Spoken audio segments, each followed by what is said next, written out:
આ બધો પાક ખરી ગયો અને આ બધી માલ બધો બગડી ગયો। અમાર ગુજરાતમાં કેટલા માણસો ગુજરાત કેમ હલાવવું અમારે?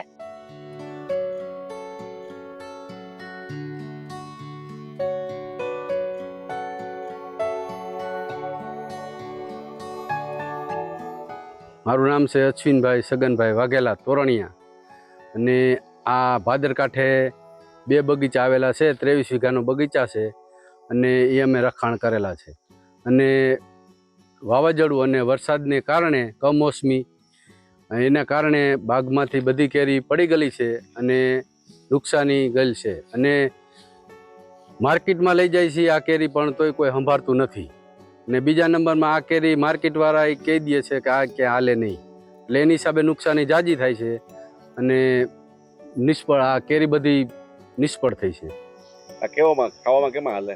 આ ખાલી સંભારામાં જ હાલે એમ કહે છે, એટલે સંભારામાં તો કેરી જાજી હાલે નહીં, જાજી કોઈ ખાઈ શકે નહીં, એની હિસાબે નુકસાની જાય બહુ। મારું નામ ગોદાવરીબેન ચંદુભાઈ મકવાણા અને જુનાગઢના રહેવાસી છે અને અમે આ બગીચો રાખી છે કેટલા વર્ષથી અમે ઇજારા રાખી છે અને આ કમોસમી વરસાદ આવ્યો, વાવાઝોડું વરસાદ બહુ જ આવ્યું અને અમારો આ બધો પાક ખરી ગયો અને આ બધી માલ બધો બગડી ગયો। આમાં કાંઈ વળતર મળતું નથી। અમારું ગુજરાતમાં કેટલા માણસો ગુજરાત કેમ હલાવવું અમારે? આમાં કાંઈ અમને મળતું નથી, ભાવ આવતો નથી અને બધું શું કરો સરકારને? સરકારને કઈ વહેલાસર ધોરણે અમારી આ તાત્કાલિક કઈક સહાય આપે, અમારી મદદ કરે કઈક।